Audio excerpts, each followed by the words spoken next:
प्यारे बच्चों, अस्सलाम वालेकुम।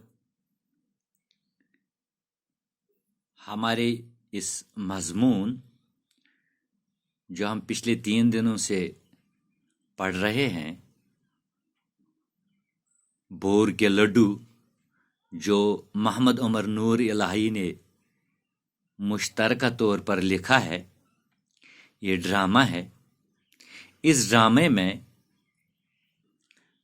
कुछ मुहावरे भी हैं जो आपके लिए समझने ज़रूरी है। इसलिए मैं आज इन मुहावरों को समझाता हूं। एक मुहावरा है, पाँव धोकर पीना। यह है मुहावरा, पाँव धोकर पीना, यानी हद से ज्यादा मोहब्बत करना। अब इसको इस्तेमाल करना है। अहमद की कामयाबी का राज ये है कि वो अपने वालिदैन के पाँव धो धो कर पीता है। या हम इस तरह से भी लिख सकते हैं कि हमें चाहिए कि अपने उस्तादों के पाँव धो धो कर पीना चाहिए। इसी तरह मतलब ये मुहावरे हैं, 1, 2, 3, 4, 5, 6 मुहावरे हैं जो आपकी किताब में है, इसी ड्रामे में है। ये इनके माने हैं और यहाँ आपको इनको इस्तेमाल करना है। इसी तरह दूसरा है, डर के मारे कांप उठना।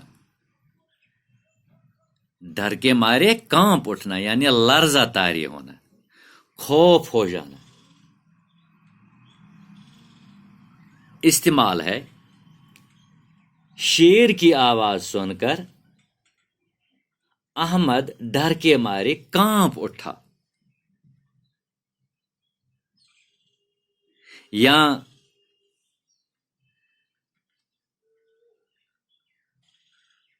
सांप को देखकर अहमद डर के मारे कांप उठा। इसी तरह तीसरा है, मुंह धो रखना। मुंह धो रखना, इस मुहावरे का भी इस्तेमाल आपके इस ड्रामे में हुआ है, मुसन्निफ ने किया है। किसी काम के होने की उम्मीद न रखना। किसी काम के होने की उम्मीद न रखना।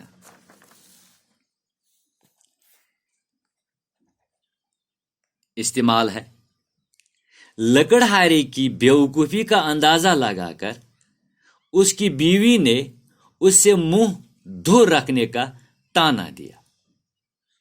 यानी चूंकि लकड़हारा बेवकूफ था, उसकी बेवकूफी का अंदाजा लेकर उसकी बीवी ने कहा कि मुंह धो रखो।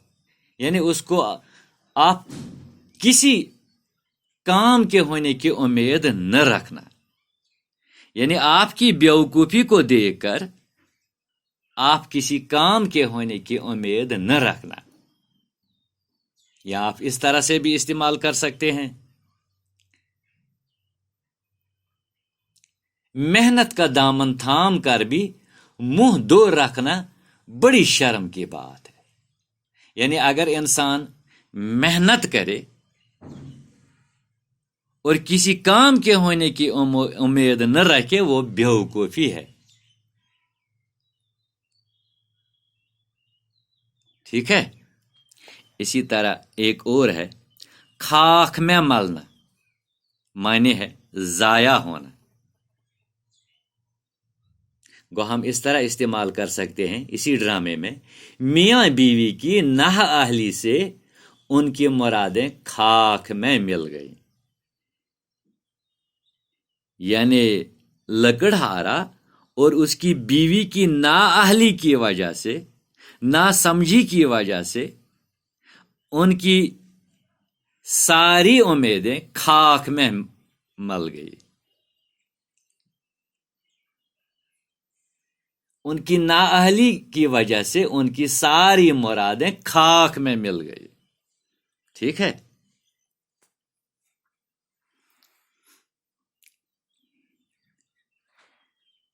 یعنی آپ اس طرح سے بھی لکھ سکتے ہیں کہ احمد کی ایک غلطی سے اس کی ساری امیدیں خاک میں مل گئی.